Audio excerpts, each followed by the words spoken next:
Hey you guys! Alright, so I am back with another video and I'm just gonna talk through with you guys and explain to you guys how I do a client's makeup. So right now you guys are seeing me just groom her brows. I don't ever really do brows often when doing clients makeup because usually they have their brows done, but if need be I will groom them slightly for them. But just a side note, a lot of my next couple videos are going to be voiceovers because I'm having issues with mic. So yeah, guys ain't gonna hear me talk for a while. But yeah, so I do that first. And then I also, what you guys didn't see, I usually will have a client wash their face, or I'll just take some micellar water and cleanse their face and then prep it with moisturizer and all that good stuff. So as you guys see here, my model has very full brows. So I'm going to take my Benefit Precisely My Brow Pencil in the shade 4. That's the shade that I use for myself. And I'm literally just going to fill in those sparse areas. So she has some sparse areas on the bottom portion of her brow. And I'm pretty much just going to fill that in, give it a little bit more shape, fill them out a little bit more. She has beautiful brows. So that's what we're going to do here. And then I'm just going to take some concealer. And I use, I use the Lancome Tint Idol Ultra Wear Camouflage Concealer in the shade Bisque. So yeah, that's what we're going to do.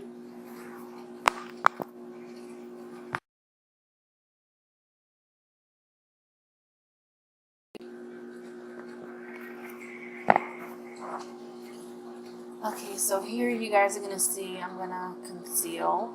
Not conceal, but just, clean up the brows just a little bit. And I only clean up the bottom portion.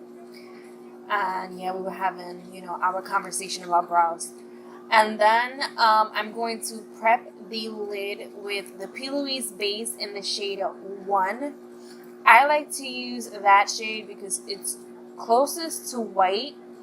And it really brings out the color of the shadows. And I'm going to use the Crayon Case Watch Me Blush palette. And you guys are going to see, oh my gosh, the colors and everything just becomes so pigment. That's why, as of lately, my shadows, the vibrancy of the colors have been so crisp. And it's just because of the P. Louise base.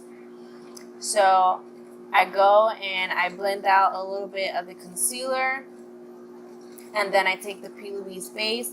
Now with the base, I do not take it up all the way to where I put the concealer of the brows, just because I wanted that to be a little bit more of a flesh tone underneath the brow. That way when I add the shadows and everything like that, it looks a lot more, how can I say it, a lot more muted. And I just keep the P. Louise base more so of where I'm going to have the brighter colors at. So you guys are going to see that in a bit.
Alright, you guys, so my camera had cut off, but I went in with the Watch Me Blush palette from the crayon case.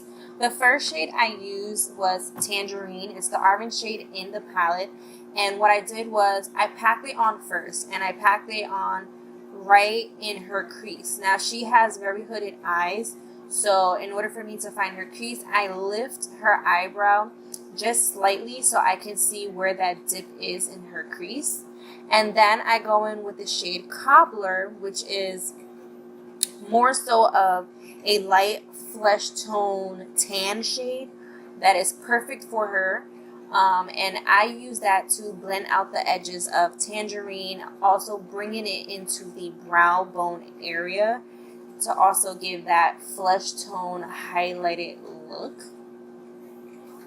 And you guys are going to see I go back and forth just blending and blending.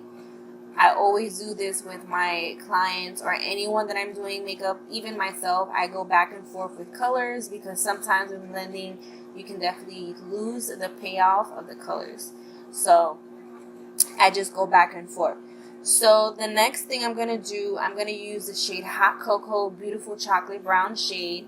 And I'm putting this in the outer and inner corner of her eye, blending it, and then having them meet together in the crease. So you guys are going to see I place it first, and I'm doing packing motions rather than sweeping motions. Packing motions, that way you get the most color payoff. With the P. Louise base, once you pat it in to your eye, you always want to pack the color on. So pack the shadow on first, then you go into blending. So that's what I'm doing here, and I did this literally with every shade.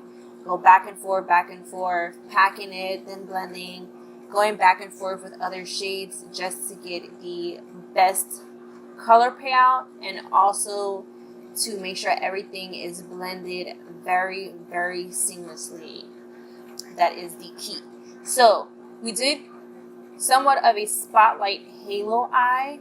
So I go back in with the P. Louise base, and as you see here, I go above her crease where her natural crease is because she has hooded eyes.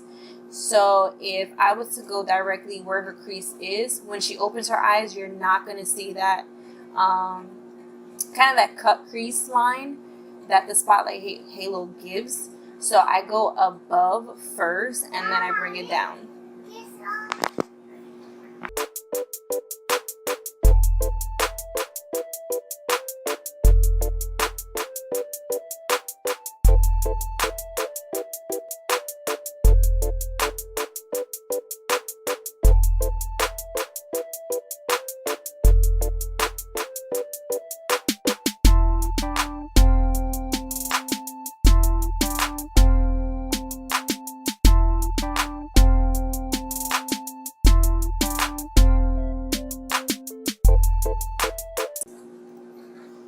Alright, so now that we have everything cut out and everything like that, I go in with this shade Cappuccino.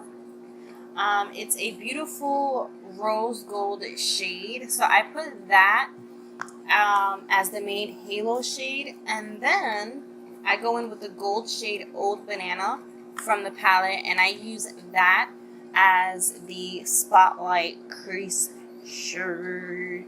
And as I said before, I go back and forth with the, Hot Cocoa?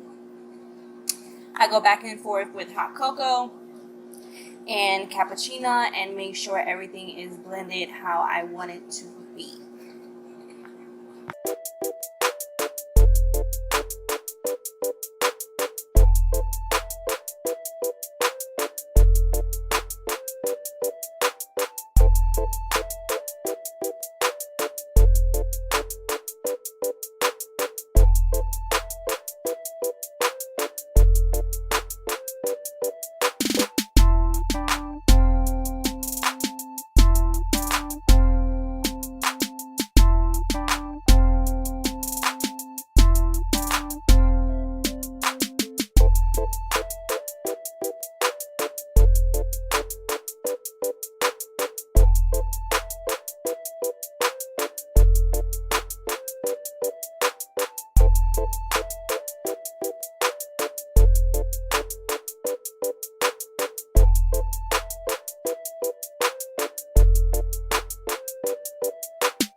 So once eyes are done, I go in with my Maybelline Fit Me Matte and Poreless Foundation, and I use the shade Toffee for her. And I go ahead and I apply that, and then you guys are going to see me grab a Morphe palette, and this is the Morphe foundation palette. This one is, what's the name of this one? Let's see. This one is the 9FW. So I use that one to highlight and contour. I'll take 2 yellow tone foundation shades for the under eye, and then I take 3 contouring shades, just mixing them just to get the perfect, you know, undertone and stuff like that, and I use that to contour. Then I go in, I'm gonna just let you guys know what I do now, that way you guys can just enjoy the rest of the video. So I go in with the, I'm trying to grab it for you guys, the Pure Sculptor palette. It's a highlighting and contouring palette, and I use the shade Inventor to pretty much set the cream contour as well as kind of bronze up the skin. And then I take my Coastal Scents Blush 2 palette. It's a 10 blush pan, and I take one of the rosy shades in there to, you know, rose up her cheeks and whatnot. And then I take 2 highlighters for her, and these are loose highlighters. The reason why I took 2 is because one has more of a golden undertone while the other one gives more of a bronze to the skin. So I use the Colourpop and makeupshayla loose powder highlight in Boomin, and I also mixed it with the Crayon Case highlighting powder in Anglowla. Beautiful, beautiful, beautiful, you guys. Mix those 2, and I highlighted her skin. And then smoked out her lower lashes. Not her lower lashes, her lower lash line a bit. Put some mascara. She's not someone to wear lashes, and she really isn't someone to wear lipstick. So she kept with her gloss and called it a day. So yeah, that is pretty much it. I hope you guys enjoyed this video. I know it's long, but I kind of wanted to, for once, show you guys an in-depth video of how I do someone else's makeup, and also kind of explain it a little bit better. So yeah, if you guys are not already subscribed, please hit that subscribe button. I would greatly, greatly appreciate it. I am trying to reach my goal this month of 300 subscribers. So yeah, and if you guys want to see like behind the scenes of anything that I do, sometimes I post pictures of looks that you guys do not see here on Instagram, on YouTube. So follow my Instagram. It's rose.m.belez. I'll leave it down in the description section as well for you guys, as well as all other social media platforms that I use. And yeah, I'm gonna stop rambling, and I hope you guys enjoy the rest of this video. And I'll see you guys in the next one. Bye.